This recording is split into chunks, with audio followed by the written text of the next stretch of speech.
Halo, assalamualaikum warahmatullahi wabarakatuh guys. Gue kali ini mau bahas lagi terkait masalah siklus akuntansi. Kalau ada yang bilang, aduh siklus akuntansi lagi nih, bosen gitu kan. Nah, tapi ini yang paling penting di dasar gitu. Kalau nggak ngerti, ya nggak bakalan bisa yang namanya ngejalanin tugas-tugas akuntansi. Dalam siklus akuntansi itu kan ada bukti transaksi, terus penjurnalan, pengelompokan atau buku besar, terus neraca saldo dan seterusnya lah. Nah, di banyak video-video juga penjelasan tentang yang namanya berarti pencatatan itu didasari oleh bukti transaksi yang awal tadi. Bagaimana cuman kalau nggak ada bukti transaksi gitu kan? Apakah kalau di video-video itu katanya harus ada bukti transaksinya untuk menjurnal. Nah, yang jadi pertanyaan di lapangan itu ternyata nggak semudah itu juga gitu. Banyak di lapangan itu yang nggak sesuai dengan teori juga gitu keadaannya ya. Misalkan ya bukti transaksi itu nggak ada, terus mau gimana gitu? Apakah mau dilewatin? Sedangkan nanti kalau banyak yang dilewatin, nanti kendalanya adalah ketika pencocokan saldo, misalkan saldo kas dengan saldo bank, karena banyak transaksi yang nggak dicatat. Nah, ini nanti akan kesulitan juga gitu.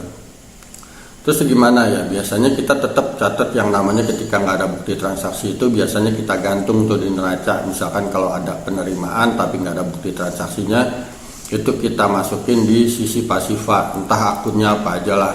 Apakah pendapatan diterima di muka atau uang apa istilahnya, nanti dibikin akun tersendiri biasanya gitu. Nah, kenapa di posisi pasifa? Karena itu uang belum bisa kita akuin sebagai uang perusahaan, sehingga seolah-olah masih uang pihak ketiga lah.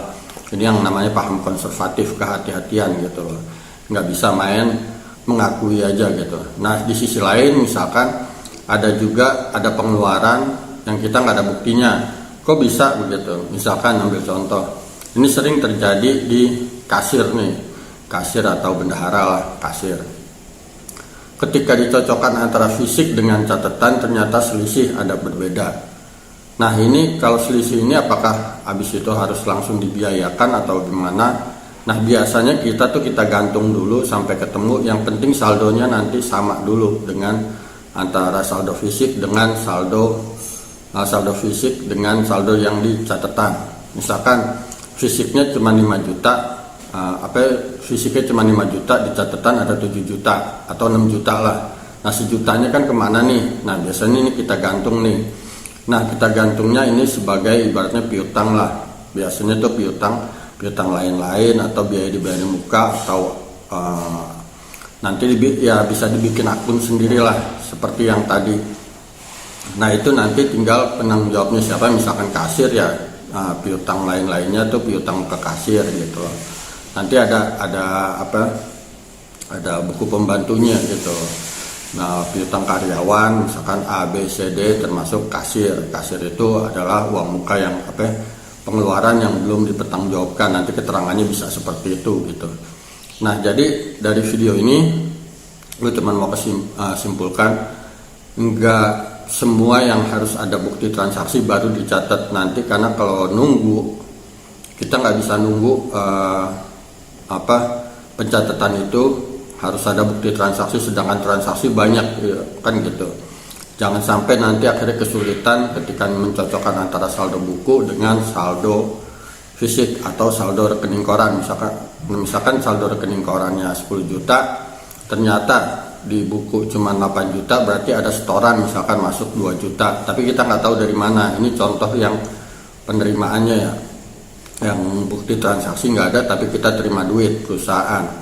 Nah, ini sering terjadi dulu waktu saya pernah nih pengalamannya waktu megang pendidikan, yayasan pendidikan, sekolah tinggi kesehatan. Jadi ada duit masuk, dulu kan belum ada aplikasi yang bisa ngeling langsung segala macam. Ada duit masuk, kita cari penyetornya siapa, tapi di daftar mahasiswa nggak ada, karena kan yang biasanya yang nyetor tuh entah kakaknya, entah orang tua dan sebagainya dan segala macamnya lah.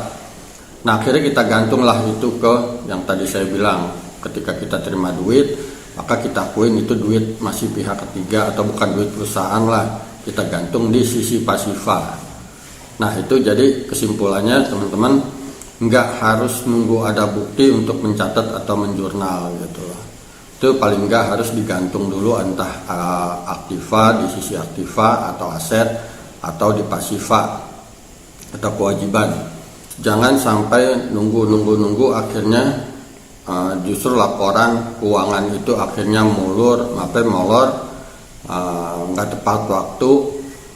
Nanti tinggal masalah nanti itu udah digantung, itu jadi kuncian yang kita bisa cari kemana ini duitnya segala macam, itu bisa kita cari sambil berjalannya waktu. Apakah yang tadi ada pengeluaran yang belum ada buktinya bisa kita terus tanya, suruh kasir telusurin, tapi laporan keuangan tetap jalan.